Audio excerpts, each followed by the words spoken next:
नमस्कार, बंसल न्यूज पर आप सभी का बहुत बहुत स्वागत है। मैं हूं आपके साथ साधना पांडे। जैसा कि आप सब जानते हैं कि आयुष्मान में हर बार हम स्वास्थ्य संबंधी समस्याओं पर खास जानकारी आपको देते हैं और इसी कड़ी में आज हमारे साथ बंसल सुपर स्पेशलिटी हॉस्पिटल से भोपाल से डॉक्टर रोहित जोशी, जो कि पीडियाट्रिक न्यूरोलॉजिस्ट है, और साथ में मौजूद हैं अनिमा गोयल जी, जो कि स्पीच लैंग्वेज पैथोलॉजिस्ट और ऑडियोलॉजिस्ट भी हैं। आप दोनों का आयुष्मान में बहुत बहुत स्वागत है। धन्यवाद आमंत्रित करने के लिए। बिल्कुल सर, बहुत बहुत स्वागत है आप दोनों का। और चलिए बात करते हैं, बात को आगे बढ़ाते हैं, क्योंकि आयुष्मान में आज हम चर्चा करने वाले हैं ऑटिज्म के बारे में। ऑटिज्म यानी बच्चों में होने वाली वो मनोदशा विकार जो दुनिया भर में लोगों को अभी फिलहाल जागरूक भी कर रही है। और 2 अप्रैल को यानी आज के दिन देखिए विश्व ऑटिज्म जागरूकता दिवस भी मनाया जाता है। आज के समय में अगर आप देखें तो ये समस्या बच्चों में आम हो चुकी है, बिल्कुल आम हो चुकी है। आप फिल्मों में भी देखते हैं ऑटिज्म के कई ऐसे उदाहरण आपको देखने को मिल जाएंगे। लेकिन आखिर इसके कारण क्या है, इसके लक्षण क्या है और कैसे इसका उपचार किया जा सकता है और किन किन बातों का ध्यान आपको रखना है अगर आपके बच्चे ऑटिज्म से पीड़ित हैं, इसी बारे में आज चर्चा होगी। हम डॉक्टर से सब कुछ जानेंगे। तो चलिए शुरुआत करते हैं। सबसे पहले डॉक्टर रोहित, आपसे यही जानना चाहेंगे कि आखिरकार ये ऑटिज्म होता क्या है, पहले ये समझाइएगा। जी, ऑटिज्म जो है, इसको ऑटिज्म स्पेक्ट्रम डिसऑर्डर भी कहते हैं। ये एक तरीके का न्यूरो डेवलपमेंटल डिसऑर्डर है जिसमें 3 प्रमुख फीचर्स होते हैं, जिसमें सबसे पहले स्पीच रिग्रेशन या स्पीच डिले देखा गया है, और दूसरा बिहेवियर एबनॉर्मलिटीज़ होती हैं, और तीसरा सोशल इश्यूज होते हैं। तो स्पीच में जनरली जो हमारे पास कंप्लेन लेके आते हैं पेरेंट्स, वो यही कहते हैं कि हमारा बच्चा पहले तो कुछ शब्द बोलने लग गया था, पर अब वो शब्द उसके अपनी वोकैबुलरी से चले गए हैं, वो नहीं बोल पा रहा है, इंटरेक्ट नहीं कर रहा है, उसके आई कांटेक्ट ख़त्म हो गया है, उसका बिहेवियर कुछ एक अलग हो गया है। वो जो उस उम्र के जो बच्चे होते हैं उस उम्र के बच्चों के हिसाब से उसका बिहेवियर हमें देख नहीं पा रहे हैं हम। और जो सोशली जो एक्सपेक्टेड बिहेवियर होता है उस उम्र के बच्चों का, वो भी चला गया है। और कुछ स्पेशल फीचर्स आने लग जाते हैं बच्चों में जो इस कंडीशन को डिफाइन करते, जो आगे हम डिस्कस करेंगे। बिल्कुल सर, तो कुछ अनोखे यहाँ पे कंडीशंस देखने को मिलते हैं, क्योंकि नॉर्मली अगर हम देखें तो जो बच्चा होता है 2 से 3 साल का, कुछ इस तरीके की बच्चों की हरकतें भी होती है, मासूमियत भी या फिर से कह लीजिए, तो समझ पाना थोड़ा मुश्किल होता है। तो डॉक्टर अनिमा गोयल जी, मैं आपसे ये जानना चाहूँगी कि ऑटिज्म के लक्षण क्या होते हैं, कैसे इसे और जो भी बच्चों की हरकतें हो सकती है उनसे डिफ्रेंशिएट कर सकते हैं, और ये कब से खासतौर पर नज़र आने लगते हैं? बिल्कुल, हाँ। सो जैसा कि सर ने बताया कि मेजर 3 फीचर्स देखने को मिलते हैं। कम्युनिकेशन में डिले हो जाना, या फिर सोशल इंटरेक्शन करने में दिक्कत होना, और या फिर कुछ और बिहेवियर इश्यूज देखने को मिलते हैं। सो ये 3 कैटेगरीज में सिम्टम्स या लक्षण हम देख सकते हैं। अगर हम बात करें कि कब हम इसे पहचान सकते हैं, तो हम इसे बहुत ही जल्दी से जल्दी अराउंड 6 to 7 मंथ्स की उम्र में ही हम कुछ फीचर्स बच्चों में देखने लगते हैं, जैसे कि स्माइल ना करना या खेल में रुचि कम रखना, और फिर जब पेरेंट्स उनसे बात कर रहे हैं तो रिप्लाई ना देना।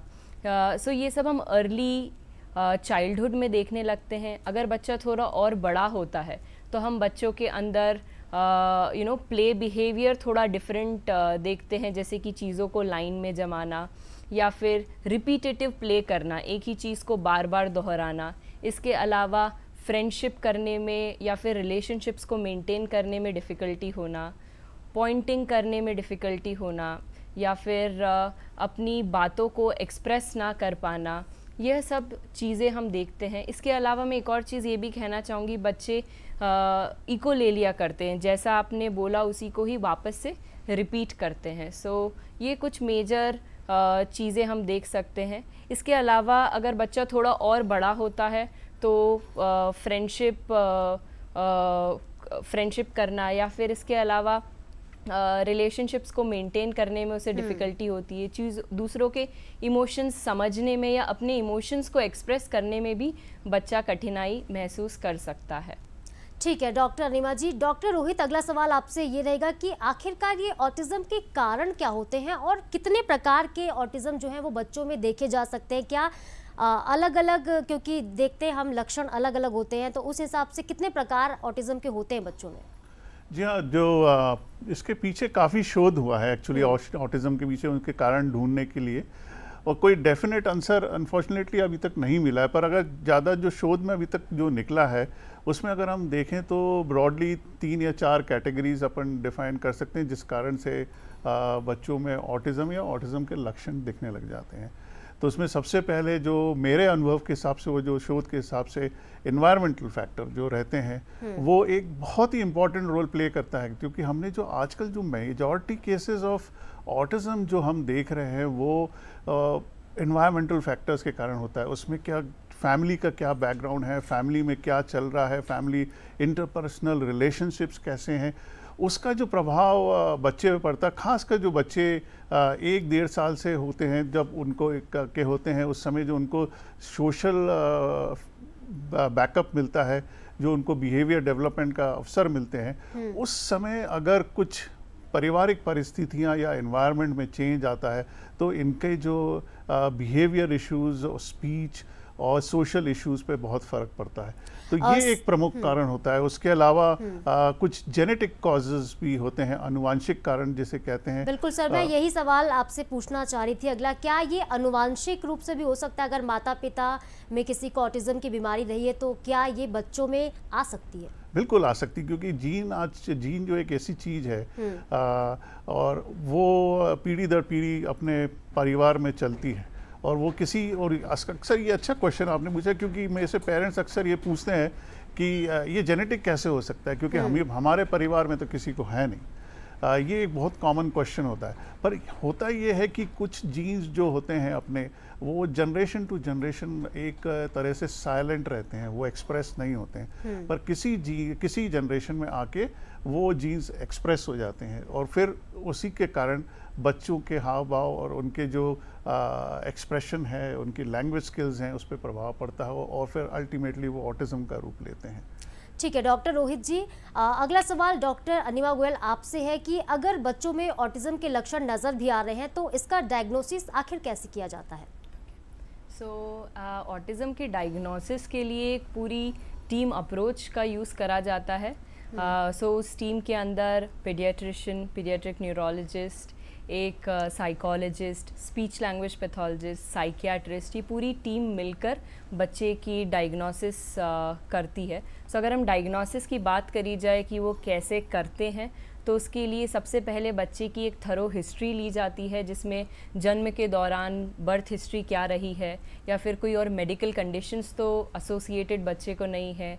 बच्चे का थरो फिज़िकल एग्जामिनेशन करा जाता है, बच्चे का प्ले बिहेवियर ऑब्ज़र्व करा जाता है, और बच्चा कैसे इंटरैक्ट कर रहा है ये सब ऑब्ज़र्व करते हैं। इसके साथ साथ हम स्टैंडर्डाइज टेस्ट को भी यूज़ करते हैं, और पेरेंट्स को इंटरव्यू करके या क्वेश्चंस करके हम पता लगाते हैं कि बच्चे को ऑटिज़म है या नहीं। और उसके डायग्नोसिस के बाद हमें बच्चे की क्या क्या स्ट्रेंथ्स है, क्या क्या वीकनेसेस है, उसका पता लग जाता है, और इसी के बेसिस पे हमारे स्पीच थेरेपी के गोल्स सेट होते हैं। ठीक है डॉक्टर रोहित, अगला सवाल आपसे ये है कि क्योंकि कोविड-19 का दौर हमने देखा, इस महामारी के समय में ज़्यादातर जो बच्चे थे घरों में ज़्यादा नहीं हैं और सोशल मीडिया पर बहुत ज़्यादा एक्टिव थे, तो क्या ये भी हो सकता है कारण कि बहुत ज़्यादा सोशली एक्टिव होना बच्चों में कहीं ना कहीं उनके बिहेवियर में बदलाव लाता है? क्या ये ऑटिज्म को बढ़ाने का काम कर सकता है? हाँ, कोविड एक बहुत ही असाधारण समय था हमारे जीवन में। उस समय जो परिवार के साथ हुआ वो सब अपने रूप में, अब सब ने कुछ परिस्थितियाँ कुछ बदली, वो किसी से छुपा नहीं है, क्योंकि उस समय एक बहुत ही असाधारण परिस्थिति होती थी, जबकि सब आइसोलेटेड रहते थे, आपस में मिलना जुलना नहीं हो पाता था, बच्चे बाहर खेल नहीं पाते थे, और उनका स्कूल भी बंद हो गया था। तो ये सब जो सोशल इंटरेक्शन की जो जगह होती थी वो एक तरह से सब खत्म सी हो गई थी। तो उस समय बच्चों में क्या एक जो आदत बन गई थी वो इंक्रीज स्क्रीन टाइम की, मतलब चाहे वो मोबाइल हो या टीवी हो। तो इस कारण से बच्चों में जो एक सोशल डेवलपमेंट का जो पीरियड था वो टीवी और मोबाइल के रूप में उत्पन्न हुआ, और उस कारण से बच्चों का जो व्यवहार और स्पीच में बहुत फ़र्क पड़ा। हम ऐसे बच्चे भी हमने देखे हैं जो अब उस समय पैदा हुए और अब जाके 3 या 4 साल के हो गए हैं, वो कार्टून का जो कैरेक्टर है उसको इमिटेट करते हैं, उसी तरह से बोलते हैं। उनकी लैंग्वेज भी कुछ ऐसी, कुछ तो ऐसा बोलते हैं जैसे उनका एक अमेरिकन एक्सेंट हो गया हो, मतलब वो ऐसा लगता है कि वो भारत में पैदा ही नहीं हुए। तो वो बच्चों में एक अलग सा एक विशेष चीज़ें हमें देखने को मिली, क्योंकि उस समय उनके साथ खेलने के लिए कोई नहीं था, और जो खेलने के लिए थे वो थे टीवी और कार्टून के कैरेक्टर्स। तो उन्होंने उनमें अपनी ज़िंदगी देखी और उसी हिसाब से उनने अपने आप को ढाल लिया, और उसी कारण से उनका जो सोशल इंटरेक्शन होता था और जो वो आपस में लोगों से मिलते जुलते थे वो ख़त्म हो गया। वही इसी कारण से वो आज जो सामने हम देख रहे हैं वो ये एक उसका नतीजा हो सकता है सर। लेकिन कारण में क्या ये भी समझा जाए कि पारिवारिक जो एक परिवेश होता है, घर का जो वातावरण होता है, कहीं ना कहीं बच्चे पर प्रभाव बहुत ज़्यादा डालता है। तो अगर माँ बाप आजकल बहुत ज़्यादा उनकी लाइफ बिजी हो जाती है, अगर दोनों ही वर्किंग है तो बच्चे पर ध्यान भी नहीं दे पाते, और ऐसे में अगर बच्चा 2 से 3 साल का हो चुका है और ज़्यादा सोशली एक्टिव नहीं है, पड़ोसियों से बातचीत भी नहीं करता है, तो यहाँ पर थोड़ा जागरूक होने की ज़रूरत है माँ बाप को, और थोड़ा स्टेप लेने की भी ज़रूरत है शायद, कि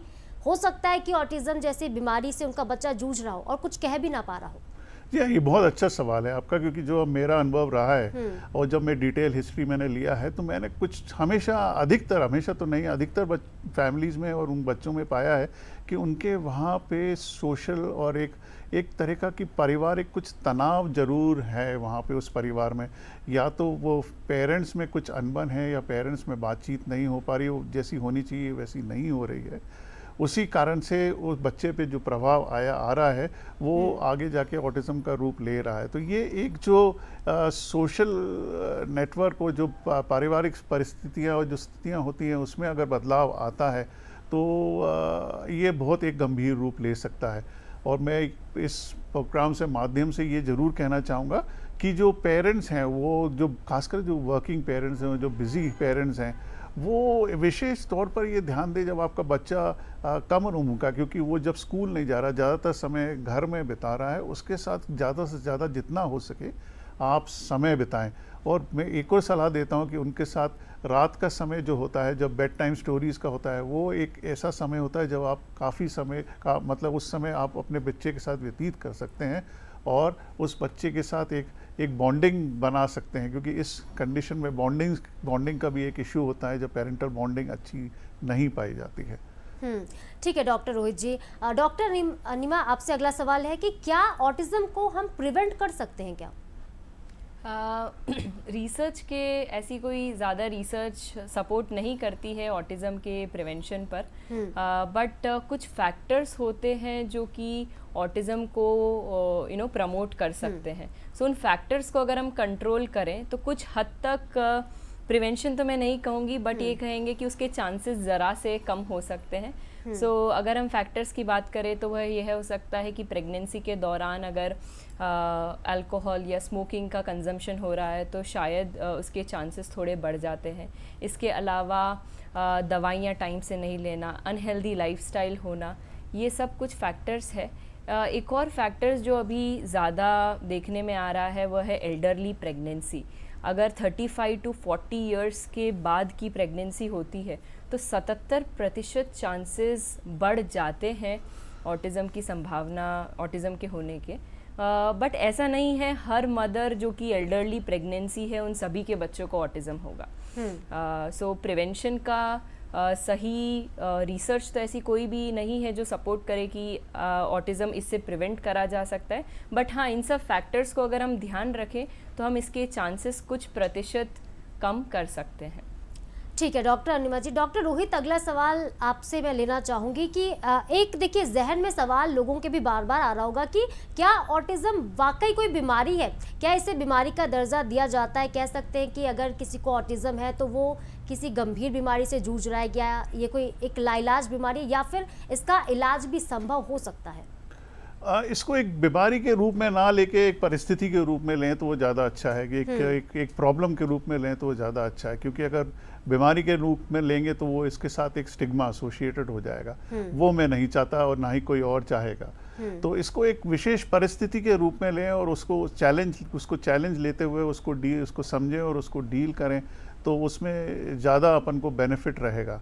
और अगर उसके जो उसकी जो इलाज है वो मेनली जो थेरेपीज़ हैं वो जल्दी इनिशिएट हो जाएं तो उसमें काफ़ी बेनिफिट बच्चों को मिलता है। सर, तो इसके ट्रीटमेंट क्या कुछ हो सकते हैं? जैसे बच्चों को बोलने में अगर दिक्कत आ रही है, किसी को स्पीच थेरेपी अगर देनी हो, या फिर कई बच्चे ऐसे होते हैं जो आंख नहीं मिला पाते हैं। कुछ बच्चे जिस तरीके से आप बताएं लक्षण ऐसे भी होते हैं कि लोगों की बातों को अनसुना कर देना, अपने ही माता पिता से थोड़ा बच्चे कट जाते हैं। तो ऐसे बच्चों को किस तरीके से हम ट्रीटमेंट दे सकते हैं? कैसे उन्हें एक नॉर्मल जिंदगी है वो जी सकते हैं बच्चे इस तरीके? जी हाँ, इसमें क्या होता है बेसिकली हम लोग एक एवेलुएट कराते हैं जो क्लिनिकल साइकोलॉजिस्ट करता है। वो काफ़ी डिटेल एवेलुएशन करने के बाद वो एरिया जो डेफिसिट रहते हैं, जिनमें कमज़ोरी रहती हैं, उस पर फोकस करता है। कई बच्चे ऐसे होते हैं ऑटिज़म के, वो काफ़ी हाई आईक्यू के होते हैं पर उनमें सोशल इंटरेक्शन की कमी रहती है, बिहेवियर इश्यूज रहते हैं, तो उसी पे फोकस करके अपन को उन पे मेहनत करनी पड़ती है।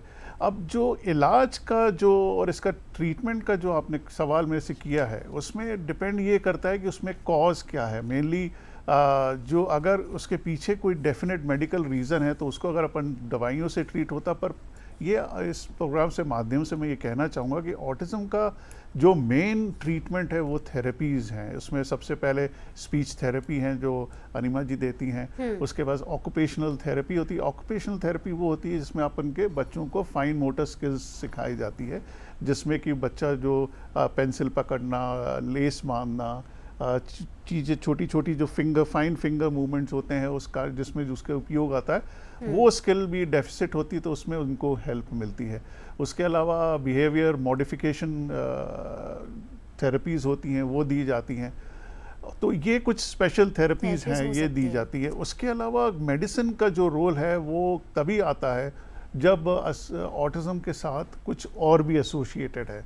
जैसे कि इन बच्चों में ADHD बहुत होता है। ADHD कहते हैं attention deficit hyper activity disorder को। ये एक एसोसिएशन है। OCD है, ऑब्सेसिव कंपल्सिव डिसऑर्डर। फिर अपना एपिलेप्सी है, सीजर्स हैं, जिनको इन बच्चों में थोड़े नॉर्मल बच्चों से थोड़ा ज़्यादा पाया जाता है। तो अगर इन चीज़ों का भी अगर अपन साथ ही साथ ट्रीटमेंट लेते हैं तो ओवरऑल जो बेनिफिट है, ओवरऑल जो उसका जो अपन को इलाज का जो फ़ायदा मिलेगा वो काफ़ी हद तक बेटर हो जाता है जब साथ साथ अपन थेरेपीज़ भी दें। और अगर जो और कुछ साथ में उसके एसोसिएटेड है जिनको हम कोमॉर्बिडिटीज़ बोलते हैं, अगर उनका भी साथ में इलाज हो तो अल्टीमेट रिज़ल्ट जो होता है थेरेपी का वो काफ़ी हद तक बेहतर मिल सकते हैं।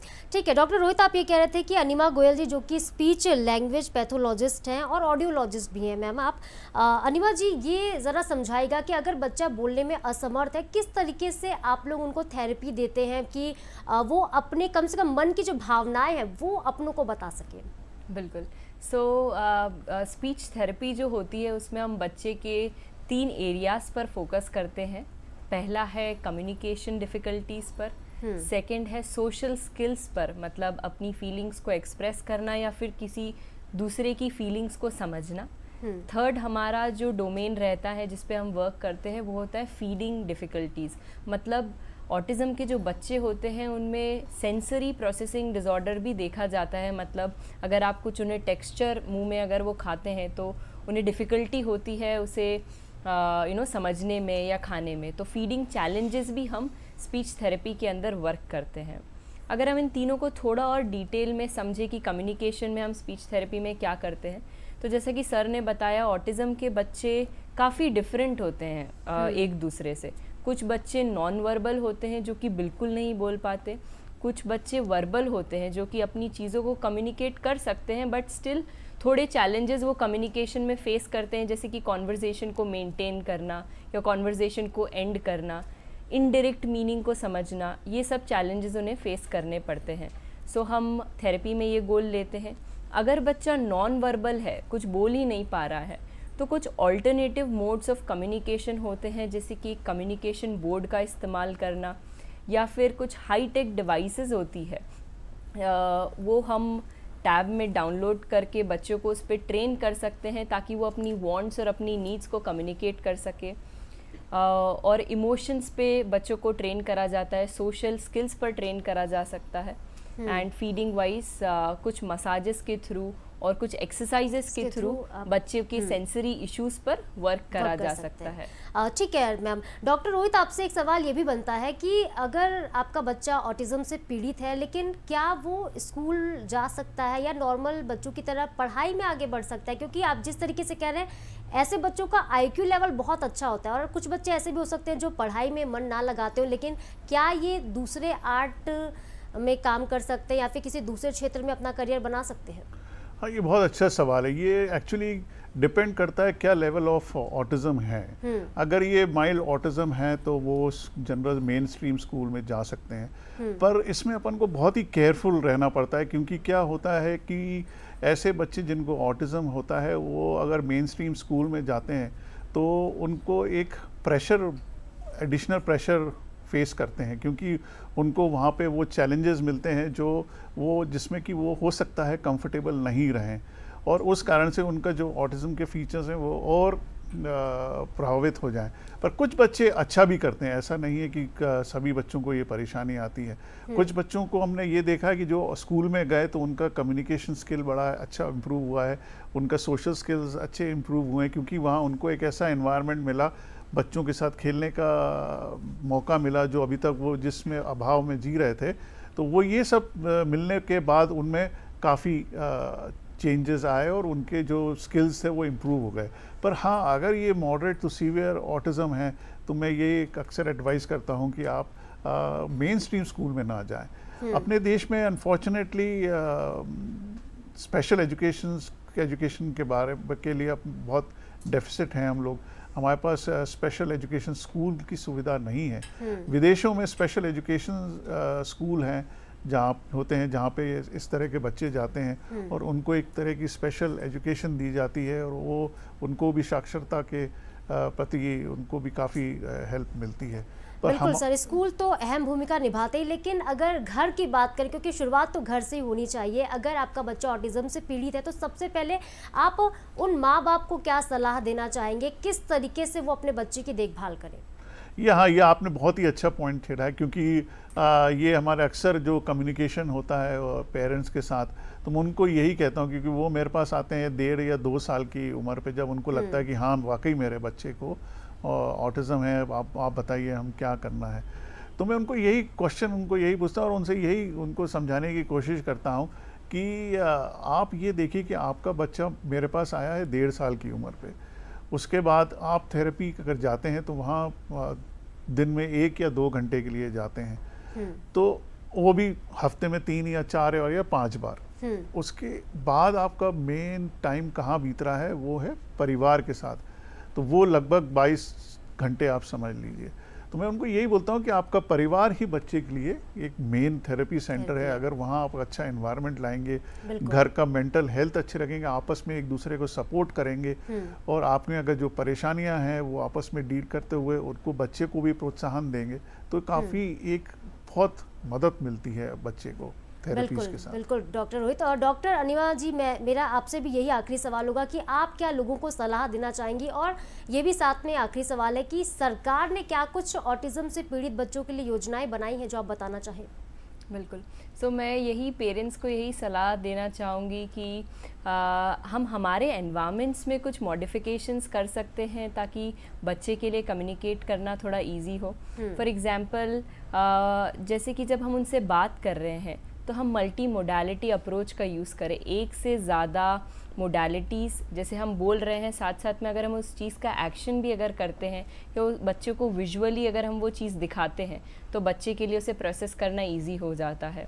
बिकॉज ऑफ अटेंशन डेफिसिट, अगर आप लंबे सेंटेंसेस उनसे बात करेंगे तो उनका अटेंशन जा सकता है। तो आप सिंपल सेंटेंसेस का यूज़ करिए, क्लियर बोलिए कि आप क्या बोलना चाहते हैं। बच्चों के लिए हिडन मीनिंग को समझना मुश्किल हो सकता है। So be very specific what you are expecting, आप क्या एक्सपेक्ट कर रहे हैं बच्चे से, आप क्लियर कट उसे बोल के बताइए। जब आप बच्चे से बात कर रहे हैं, अगर वहाँ बहुत शोर है तो बच्चे के लिए प्रोसेसिंग डिफ़िकल्टी हो सकती है, तो आप एक शांत एनवायरनमेंट में बच्चे से बात करें। सो यह कुछ टिप्स है जो मैं पेरेंट्स को बताना चाहूँगी और उन्हें ये सब यूज़ करना चाहिए ताकि बच्चे के लिए चैलेंजेस कम हो और वो इजीली अपनी नीड्स को कम्युनिकेट कर पाए, बिल्कुल अपनी बातें लोगों तक पहुंचा पाए और जो एक सामान्य जिंदगी हो सकती है बच्चों की अपने वातावरण के आसपास वो जी सके। आप दोनों का ही बहुत बहुत शुक्रिया। डॉक्टर रोहित आपका बहुत बहुत शुक्रिया और इसके साथ ही डॉक्टर अनिमा गोयल आपका भी बहुत बहुत शुक्रिया हमारे साथ जुड़ने के लिए और ऑटिज्म के बारे में ये पूरी तमाम जानकारी हमारे दर्शकों को देने के लिए। इसके साथ ही हमारे इस खास प्रोग्राम आयुष्मान में आज के लिए इतना ही, लेकिन आप खबरों के लिए बने रहिए बंसल न्यूज़ के साथ। नमस्कार।